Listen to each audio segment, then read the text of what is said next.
Today, we're going to look at 3 progressively more disturbing stories, and at the end of each of them, I will share the photo that is famously associated with them. But before we get into today's stories, if you're a fan of the strange, dark, and mysterious delivered in story format, then you come to the right channel because that's all we do, and we upload 3 or 4 times every week. So if that's of interest to you, please build the like button's confidence way up and tell them to run for student body president. Help them hand out flyers, help them with their speech, and then when the big day comes, don't vote for them. Also, please subscribe to our channel and turn on all notifications so you don't miss any of our weekly uploads. All right, let's get into today's stories.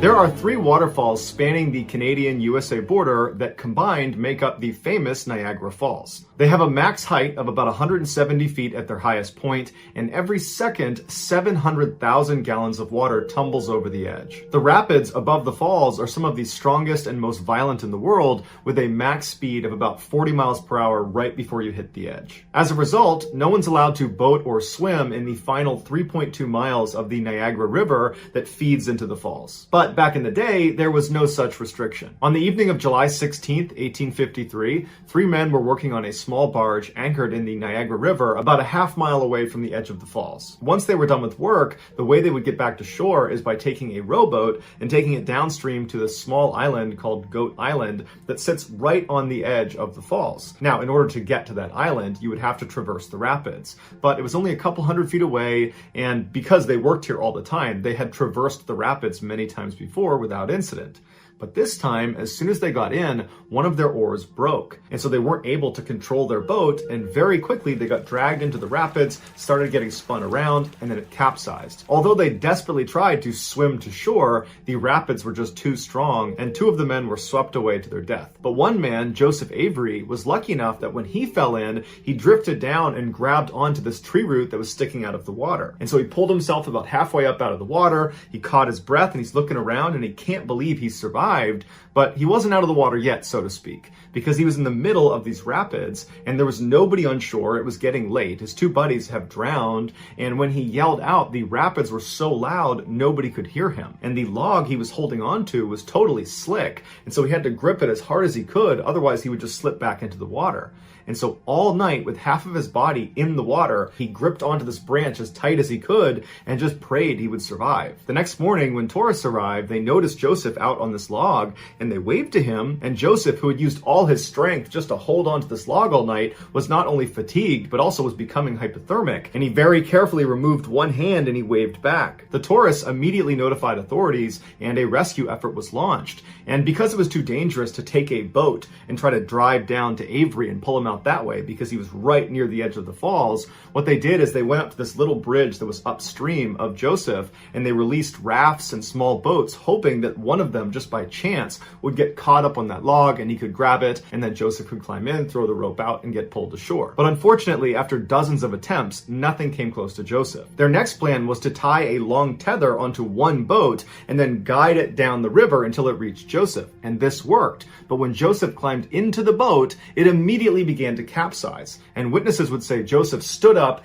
and as he was falling backwards, he threw his hands up in the air like he was surrendering. He let out a final scream and then fell under the turbulent waters, and then seconds later he was swept off the falls to his death. Here is the final photo of Joseph Avery. It was taken by a journalist right before that boat with a tether attached to it arrived in front of him.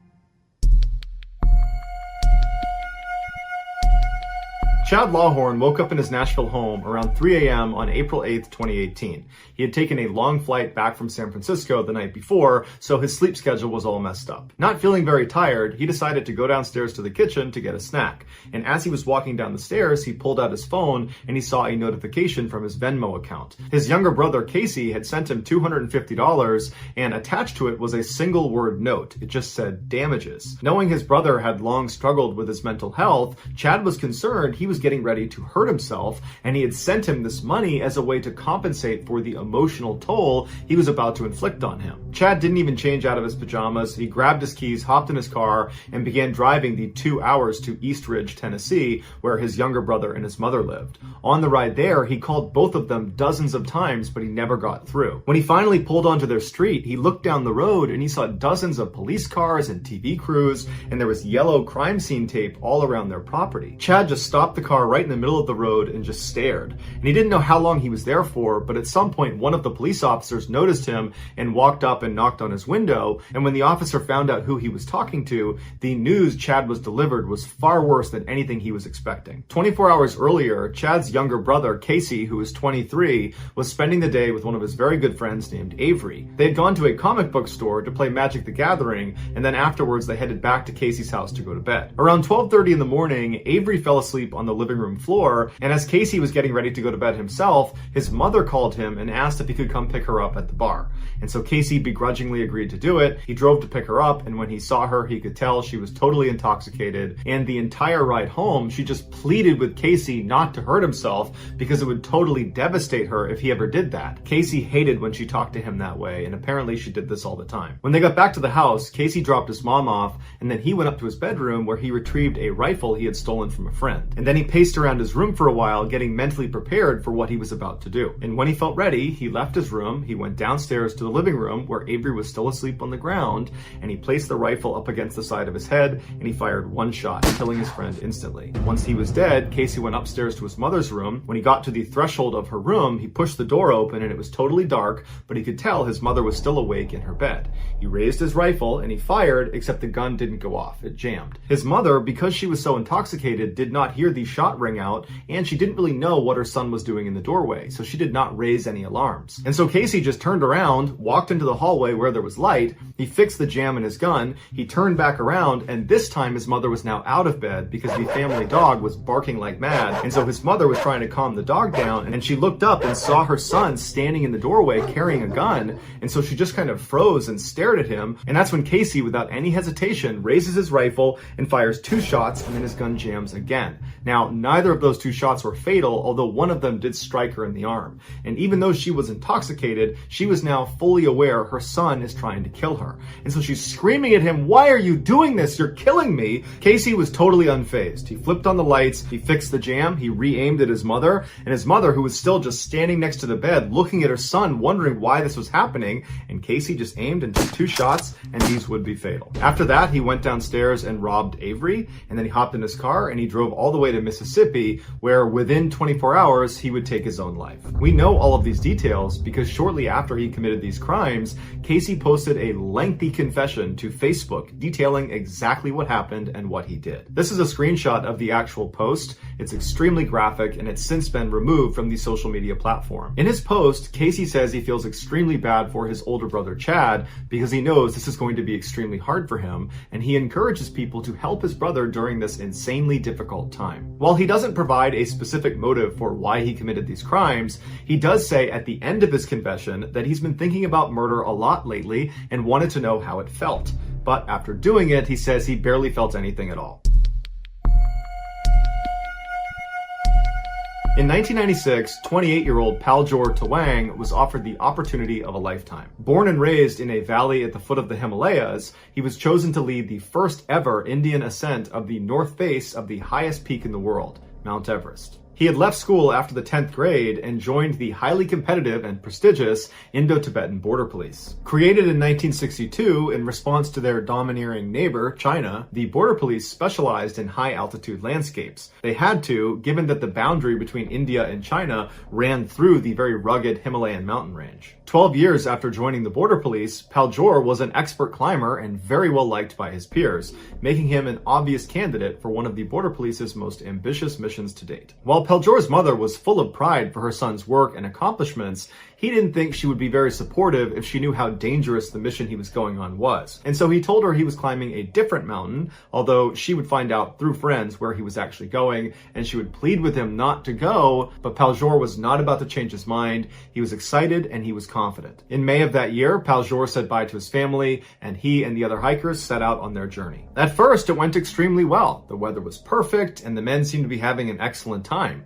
but their luck would not hold. The team's final assault on the north face of Mount Everest was marked by mistakes, bad decisions, and very bad weather. According to the official report on the ascent, those problems started on the morning of May 10th when Paljor and the other 3 climbers woke up late. Instead of leaving base camp at 3:30 a.m. like they were planning to, they didn't leave until 8 a.m., so 4.5 hours late. Making matters worse, the weather continued to deteriorate with a blizzard moving in, creating near zero visibility. But even under the best of circumstances, Mount Everest is still a force of nature. The summit may be covered in colorful ropes and flags and climbers with their high-tech, shiny, beautiful gear, accompanied by a small army of Sherpas, but the outward appearance of commercialization is deceptive. Since 1924, at least 300 people have died on Mount Everest. The death-to-summit ratio is a staggering 4%. The extremely high altitude, Everest reaches 5.5 miles into the sky, not only makes physical exertion extremely difficult,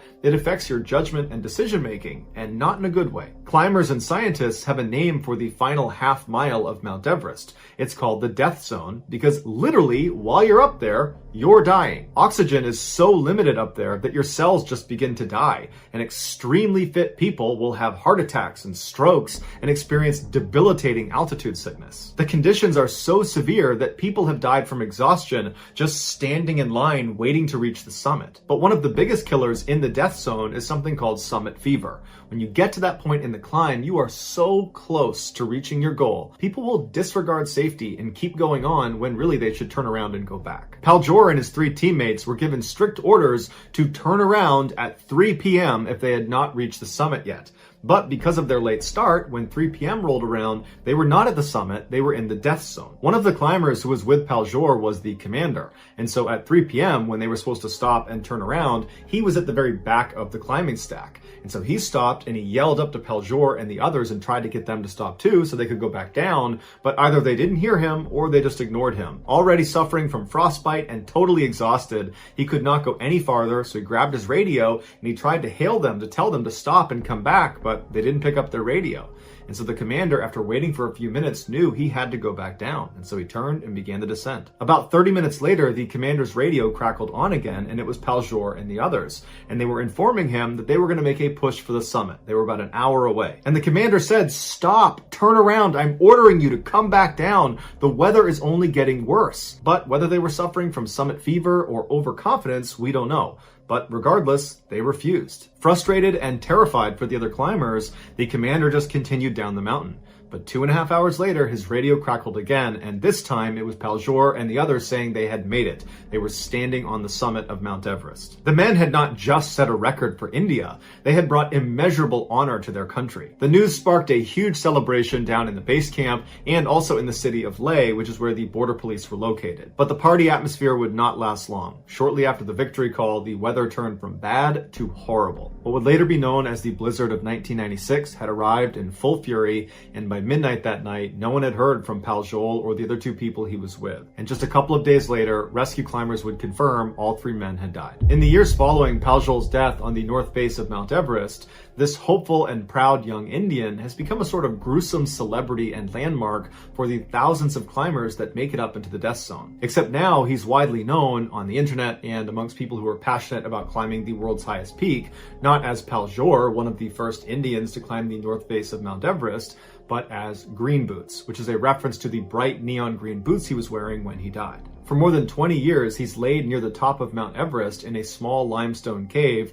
wearing an orange parka and blue pants, and he's curled on his side with his arms wrapped around him like he's trying to keep himself warm. Since his death, anyone climbing the north face when the snow cover is light would literally have to step over his body to get to the top. But Paljor is not the only dead body on Mount Everest. There are over 200 other dead climbers littering the slopes of the world's highest peak. It's just too dangerous and too expensive to try to get them down, and so they stay wherever they died. Which means if you climb Mount Everest, you will literally be climbing over dead bodies on your way to the summit. But of all the bodies on Mount Everest, the most famous by far is Paljor.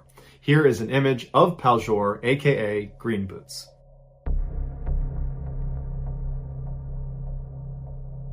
So that's going to do it, guys. If you found the secret in today's episode, let us know in the comments what it is and where you found it, so give us the timestamp. And if you're the first to do that, we will pin you at the top of the comments section. If you enjoyed today's video and you haven't done this already, please build up the like button's self-confidence and convince them to run for student body president. Help them with their speech, help them hand out flyers, and then on the big day, don't vote for them. Also, please subscribe to our channel and turn on all notifications so you don't miss any of our weekly 3 or 4 video uploads. If you want to get in touch with me, you can direct message me on Instagram or on Twitter. My username for both platforms is the same. It's JohnBallin416. I also have a ton of content over on TikTok where my username is Mr. Ballin. I also have a second YouTube channel called Mr. Ballin Shorts where I post short videos. If you have a story suggestion, please submit it to our subreddit just called Mr. Ballin. It's linked in the description below. So whether I see you on Instagram, Twitter, TikTok, Reddit, YouTube, or some combination, just know that I really appreciate your support. And until next time, that's going to do it. See ya.